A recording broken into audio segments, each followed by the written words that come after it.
Assalamualaikum warahmatullahi wabarakatuh. Hai, apa kabar adik-adik? Sehat semua ya?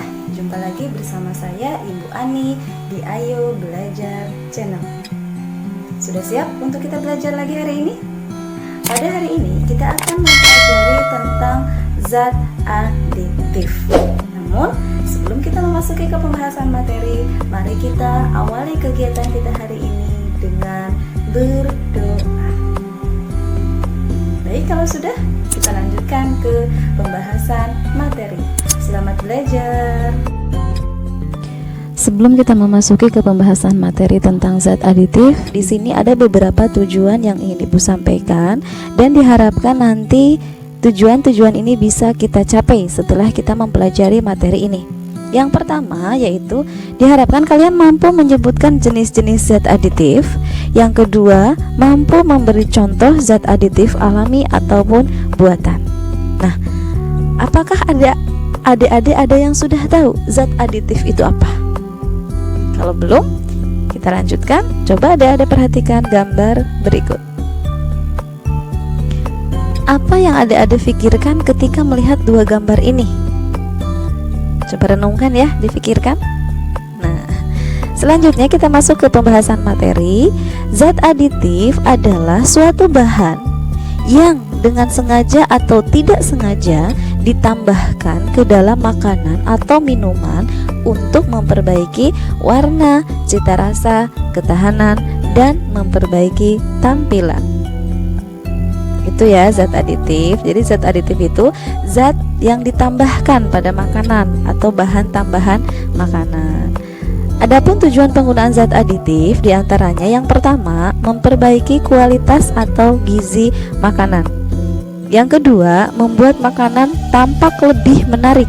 Ini yang kelihatan nih, dan sering anak-anak kecil itu lebih suka ketika membeli jajanan, baik itu makanan atau minuman yang memiliki warna-warna cerah, entah itu merah, kuning, hijau gitu kan.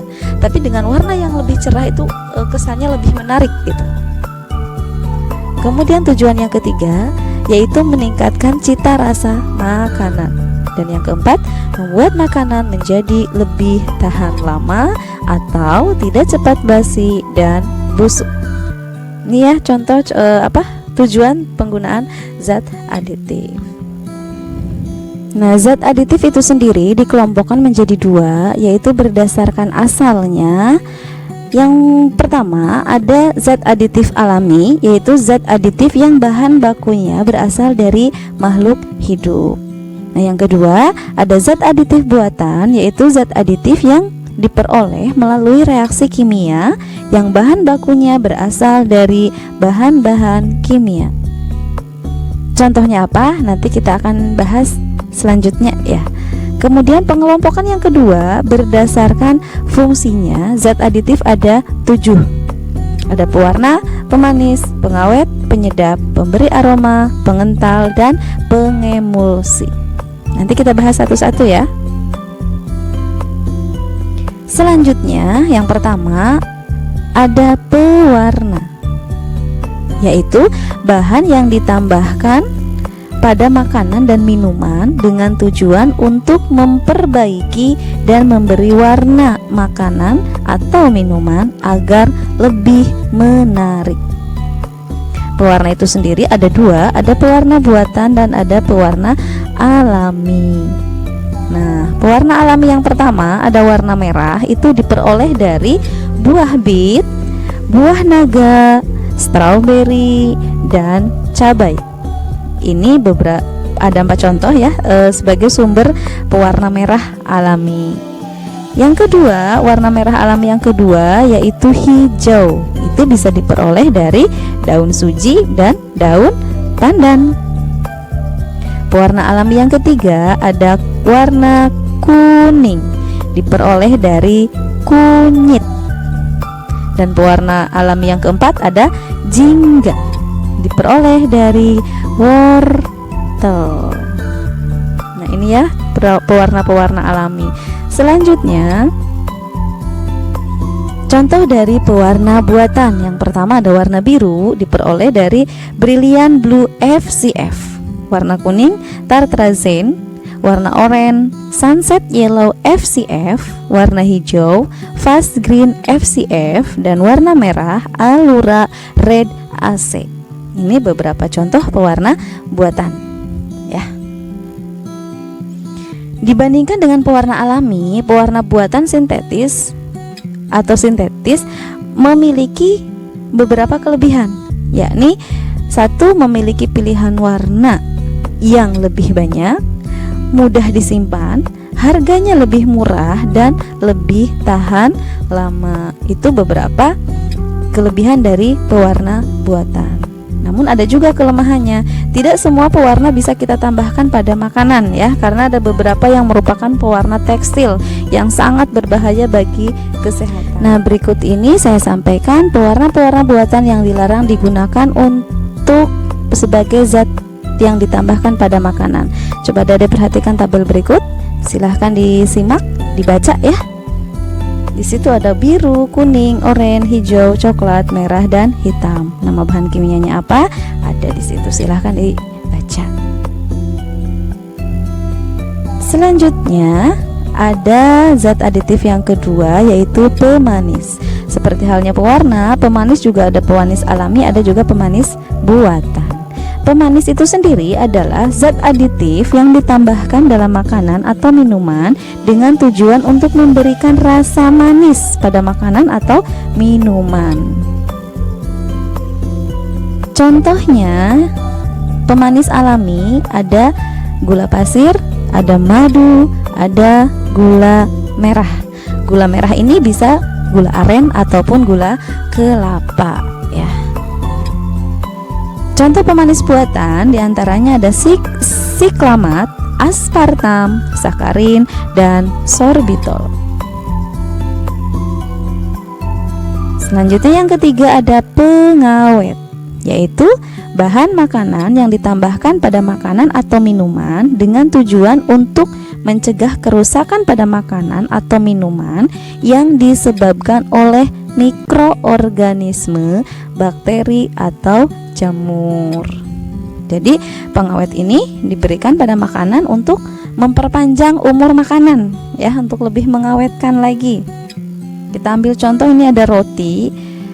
Daya tahan roti ini mungkin hanya beberapa hari ya kalau tidak dengan pengawet, sehingga bisa menjadi rusak.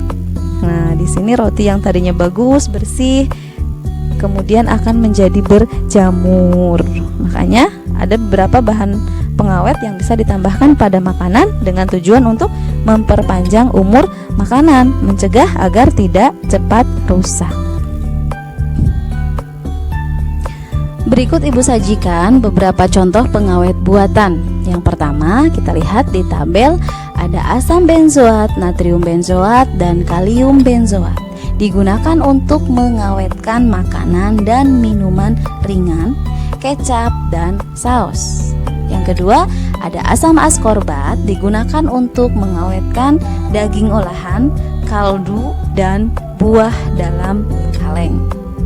Yang ketiga, ada natrium nitrat, digunakan untuk mengawetkan daging olahan dan keju. Yang keempat, ada asam propionat, digunakan untuk mengawetkan roti dan keju olahan. Selanjutnya ada butil hidroksianisol, digunakan untuk menghambat oksidasi pada lemak dan minyak. Yang terakhir, ada butil hidroksitoluen, digunakan untuk menghambat oksidasi pada lemak, minyak, margarin, dan mentega. Itu tadi ya beberapa contoh dari pengawet buatan. Nah, sedangkan untuk pengawet alami, contohnya ada gula, garam, dan asam cuka. Selanjutnya, ada pengawet yang dilarang digunakan untuk makanan karena ini merupakan pengawet mayat, yaitu boraks dan formalin. Zat aditif yang keempat ada penyedap, yaitu zat aditif yang digunakan untuk meningkatkan cita rasa makanan. Penyedap alami diantaranya ada berbagai macam bumbu-bumbu dapur ya yang biasa digunakan oleh ibu-ibu kalian masak, atau mungkin anak-anak perempuan sudah mulai belajar masak, kayak bawang merah, bawang putih, merica, cengkih, pala, cabai, laos, kunyit, kayu manis, dan banyak yang lainnya ya. Nah, sementara itu untuk penyedap buatan yang sering digunakan adalah monosodium glutamat atau MSG. Akan tetapi, penggunaan MSG yang berlebihan dapat menyebabkan penyakit sindrom restoran Cina atau Chinese Restaurant Syndrome dengan gejala sebagai berikut. Yang pertama ada pusing, mulut terasa sakit, mual, dan sesak nafas. Zat aditif yang kelima adalah pemberi aroma, yaitu zat aditif yang memberikan aroma tertentu pada makanan atau minuman. Zat pemberi aroma dapat berasal dari bahan segar atau ekstrak dari bahan alami. Di antaranya adalah ekstrak buah nanas, ekstrak buah anggur, minyak atsiri, dan vanili. Ini beberapa contoh dari pemberi aroma yang alami. Ada juga pemberi aroma sintetis atau buatan. Di antaranya ada amil kaproat yaitu aroma apel, amil asetat yaitu aroma pisang Ambon, etil butirat yaitu aroma nanas, vanilin yaitu aroma vanili, dan metil antranilat yaitu aroma buah anggur. Itu tadi ya beberapa contoh pemberi aroma alami dan pemberi aroma sintetis atau buatan. Zat aditif yang keenam yaitu pengental, yaitu bahan tambahan yang digunakan untuk menstabilkan atau mengentalkan makanan yang dicampurkan dengan air sehingga terbentuk kekentalan tertentu. Contohnya apa? Nah, contohnya di sini tepung pati yang digunakan untuk mengentalkan kuah capcay. Ini contohnya ya. Contoh bahan pengental diantaranya ada tepung maizena, agar-agar, gelatin, gum, dan alginat. Zat aditif yang ketujuh adalah pengemulsi, yaitu bahan tambahan yang dapat mempertahankan penyebaran dispersi lemak dalam air dan sebaliknya. Minyak dan air kan tidak bisa saling bercampur ya. Nah, ada beberapa zat pengemulsi makanan, contohnya lecitin yang terkandung dalam kuning telur ataupun kedelai. Lecitin ini banyak digunakan dalam pembuatan mayones dan mentega. Nah, itu tadi ya materi terkait tentang zat aditif atau zat-zat yang ditambahkan pada makanan dan minuman dengan tujuan tertentu. Ibu harapkan semoga video kita kali ini bisa lebih bermanfaat dan lebih membantu adik-adik dalam mengikuti kegiatan belajar dari rumah di era pandemi. Terima kasih buat adik-adik yang selalu stay tune, selalu setia dengan channel kami. Buat yang belum bergabung,